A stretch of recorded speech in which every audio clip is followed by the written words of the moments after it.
સરસપુરમાં ભગવાનના આગમન પહેલા તડામાર તૈયારીઓ ચાલી રહી છે। સરસપુરમાં ભાણેજને આવકારવા માટે તડામાર તૈયારીઓ ચાલી રહી છે। મોસાળમાં પહેલીવાર 4 કિલોમીટરની શોભાયાત્રા નીકળશે।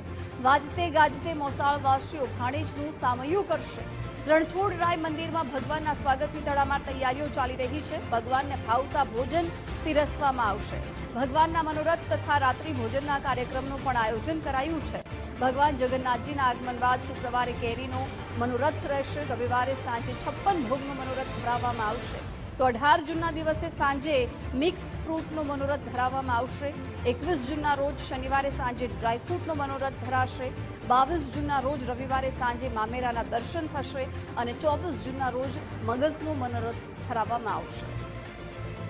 જળ યાત્રા બાદ ભગવાન જગન્નાથજી, બહેન સુભદ્રા અને ભાઈ બલભદ્ર પોતાના મામાના ઘરે એટલે કે સરસપુર ખાતે આવેલા રણછોડરાયજી મંદિરે પધારવાના છે, જેની તડામાર જે તૈયારીઓ છે તે સરસપુર મોસાળમાં થઈ ચૂકી છે।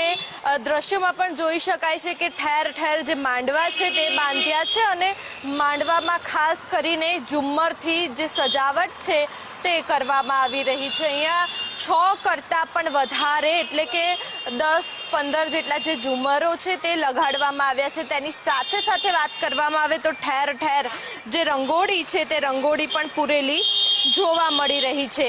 આ જે દ્રશ્યો છે તે આ પ્રકારની એક નહીં પરંતુ અનેક સ્તરે રંગોળી જે છે તે બનાવવામાં આવી છે। આ વર્ષે હાથીની થીમ પર તૈયાર કરેલા રથમાં ભગવાન જગન્નાથજીને આંબેડકર હોલથી મોસાળ રણછોડરાયજી મંદિરે લાવવામાં આવશે। ગઈ સાલ મોરપીંછની થીમ પરના રથમાં ભગવાનની પધરામણી કરવામાં આવી હતી, ત્યારે આ વખતે પ્રથમ વખત ભગવાનના સ્વાગત માટે 50 મીટરની જે રંગોળી છે તે તૈયાર કરવામાં આવી છે, જ્યારે પ્રથમ વખત ભગવાનને 56 ભોગ પણ ધરાવવામાં આવશે। ભગવાન રણછોડરાયજી માટે વૃંદાવન થીમ પરના મલ્ટી કલરના જે વાગા છે તે પણ ખાસ તૈયાર કરવામાં આવ્યા છે।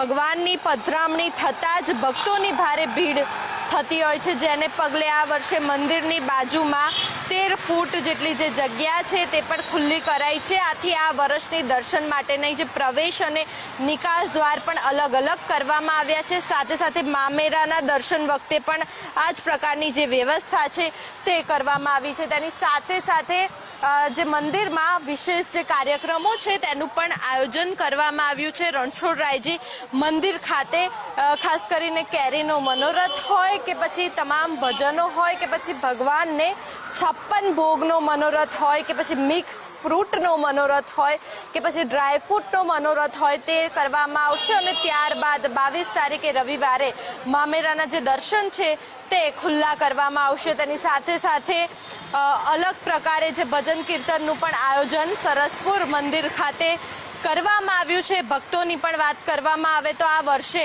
ભગવાનને આવકારવા માટે ભક્તો આતુર જોવા મળી રહ્યા છે, કારણ કે ભગવાન જ્યારે 15 દિવસ પોતાના મામાના ઘરે રહેશે ત્યારે તેમને લાડ